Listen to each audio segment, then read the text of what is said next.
Socrates করেছিলেন ২ বিয়ে।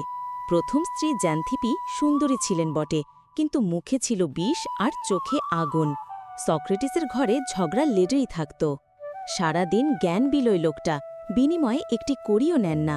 কোনো আয় উপার্জন নেই। ঘরে ৩ সন্তান, ১ স্ত্রী।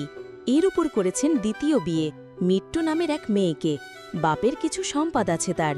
একে বাড়াবে দূরে থাক, গরিবদের বিলিয়েই শেষ করে চলছেন। কত আর সহ্য করবেন জ্ঞানথিপি? এক রাতে ঘরে নেই খাবার, ছেলে মেয়ে কেঁদে কেটে ঘুমিয়েছে। সক্রেটিস ঘরে বসে ধ্যান করছেন। জ্যান্থিপি সহ্য হল না, শুরু করলেন বকাঝকা। যেই সেই বকা নয়, ভয়াবহ কিছু।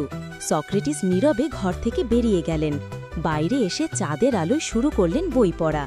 জ্যান্থিপি এটা দেখে তো আরও আগুন। করলেন কি? ঘরে সারা দিনের জমানো ময়লা জল ছিল এক গামলায়। সেই গামলার জল ঢেলে দিলেন সক্রেটিসের ওপর।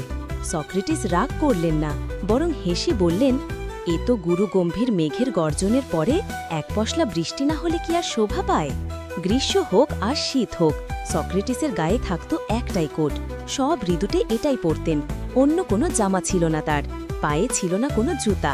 তাকে জিজ্ঞেস করা হলো, সুখের সুযোগ ত্যাগ করে এত কষ্টের জীবন কেন বেছে নিলেন? সক্রেটিস বললেন, এটা বেছে নিলাম যাতে লোভের কুকুরগুলো বুঝে সত্য, জ্ঞান ও স্বাধীনতা এমন এমন এক সুখ যাকে ক্রয় করতে হয় কষ্ট ও কৃচ্ছতার বিনিময়ে। সেখান থেকে আমরা পাই তার বিখ্যাত উক্তি, যদি তুমি ভালো বউ পাও তাহলে তুমি সুখী হবে, আর না পেলে তুমি দার্শনিক হবে।